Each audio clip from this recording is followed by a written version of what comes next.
Welcome to The Explainer. Today, we're diving into a literal microscopic heist that's happening inside our bodies pretty much all the time. We are going to uncover the astonishingly precise, deeply fascinating biological mechanics of exactly how viruses break into host cells. If you've ever wondered how something so unbelievably tiny can just hijack our biology, well, you're definitely in the right place. Let's get into it. So, picture your cell as a heavily guarded, highly fortified fortress. The outer membrane is this massive solid wall, and the receptors sticking out of it, those are complex, intricate locks. Now, a virus isn't just some brute force attacker, it's more like a master burglar. It carries a highly specific molecular key that's evolved perfectly to pick one of those exact locks on your cell surface. But how does this break-in actually go down? Let's kick things off with part 1, breaking into the cell, specifically focusing on attachment and entry. Here is the absolute golden rule of viral engagement. Before a virus can hijack your cellular machinery to replicate and take over, it has to first successfully attach to the host cell and figure out a way inside. This initial phase, attachment and entry, is the ultimate bottleneck of any viral infection. It's really simple. If the virus can't attach, it can't infect, period. Once a virus actually makes contact, it usually pulls off one of two main break-in strategies. The first is the endocytic route. In this scenario, the cell basically swallows the virus up whole in a little pocket called a vesicle, pulling it inside before the virus breaks out into the cytoplasm. The second strategy is the non-endocytic route. Here, the virus simply fuses its own envelope directly with the cell's outer surface, instantly dumping its genetic payload straight inside. Moving right along to part 2, identifying receptors, or as I like to call it, finding the lock. You might be wondering, how do scientists actually figure out which locks these viruses are picking? Well, virologists play molecular detective using two main strategies. First is gain of function. This is where researchers give a cell a completely new property, like forcing it to express a brand new receptor, just to see if a virus can suddenly infect it. The flip side is loss of function. That's where scientists mutate or completely knock out a specific gene to see if removing a receptor suddenly stops the virus from being able to enter at all. And when it comes to those loss-of-function experiments, CRISPR-Cas9 is basically the ultimate lock-picking kit. By using CRISPR, researchers can precisely target and cut out specific DNA sequences. If they snip out the gene for a suspected receptor and the virus suddenly can't break into the cell anymore, boom! The scientists have officially found their lock. Let's look at a real-world example of this in Part 3, the MERS coronavirus, a molecular mystery. Check out this super clever experimental design. Scientists started with Hus7 cells, which is a human liver cancer cell line that's known to be susceptible to MERS. They took these cells and pre-incubated different batches with various specific antibodies. Think of these antibodies like wads of gum shoved into different keyholes. Next, they tried to infect those cells with the MERS virus. And finally, they measured the viral RNA inside the cells to see if the virus successfully broke through. The data from this experiment is just incredible. When researchers used antibodies specifically designed to block a receptor called DPP4, the viral RNA levels just absolutely plummeted. The virus was completely locked out. This proved without a doubt that DPP4 is the essential receptor. It's the exact lock the MERS coronavirus needs to execute its heist.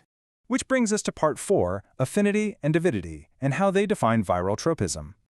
I absolutely love this analogy for understanding molecular grip. Think of affinity like a rock climber. Affinity is the strength of one single, incredibly strong connection. Avidity, on the other hand, is like a kid jumping onto a Velcro wall. Avidity is the combined strength of many, many weak connections all working together to create a massive overall hold. Here's the crazy part. Viruses rely almost entirely on that Velcro strategy. A single viral protein connecting to a single cell receptor has very low affinity. It's a super weak grip. But a virus is totally covered in these proteins. When dozens of them bind to dozens of receptors all at the exact same time, they create extremely high avidity. That collective Velcro grip is what sticks the virus so firmly to your cell. And that specific Velcro grip, that's what builds what we call tropism. Tropism is basically the virus's preferred target, and it's dictated entirely by where its specific receptors are actually located. Cellular tropism explains why HIV normally infects macrophages but totally ignores neurons. Tissue tropism shows why influenza hits your lungs and not your brain, and host tropism explains why the myxoma virus stays strictly in rabbits and doesn't bother humans at all. It all comes down to who has the right locks. Okay, let's wrap up our look at the mechanics with Part 5, virus types, specifically enveloped versus bare viruses. Take non-enveloped viruses like polio or rhinovirus. These guys are basically tough, geometric protein shells. They bind directly to host receptors using the deep grooves and structures right on their hard outer surface. It's a very rigid, mechanical connection. On the flip side, we have enveloped viruses, like HIV-1. These have a lipid membrane, kind of like our own cells, but studded with specialized spike proteins. HIV uses a specific surface protein trimer called GP120 to bind to the host CD4 receptor.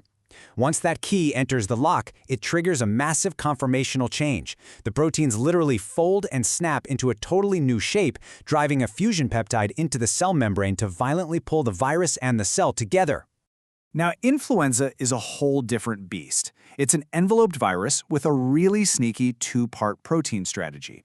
It uses hemagglutinin, or HA, to bind to a target receptor called sialic acid.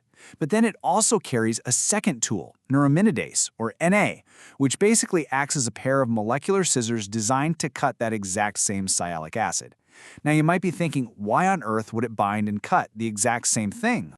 Well, it's actually super clever. Influenza uses what scientists call a rolling heist mechanism. You see, the surface of our respiratory tract is absolutely coated in decoy sialic acids. The virus uses its HA to grab onto one, then uses its Na to snip it off, which causes the virus to tumble forward, grab the next one, snip it, and roll again. It literally rolls across the surface of the cell, continuously cutting its way through a forest of decoys, until it finally finds the true, functional entry receptor it needs to fuse and enter.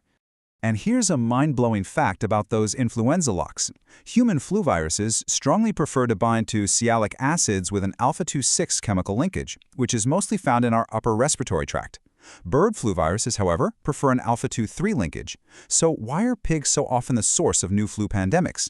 Because pig cells actually possess both the human and the avian linkages. They act as the perfect biological mixing vessels for different flu strains to meet up, swap genetic material, and forge a brand new master key. So that brings us to the ultimate question. We've seen the endocytic swallowing, the Velcro-like avidity, the CRISPR detective work, and those crazy rolling viral heists.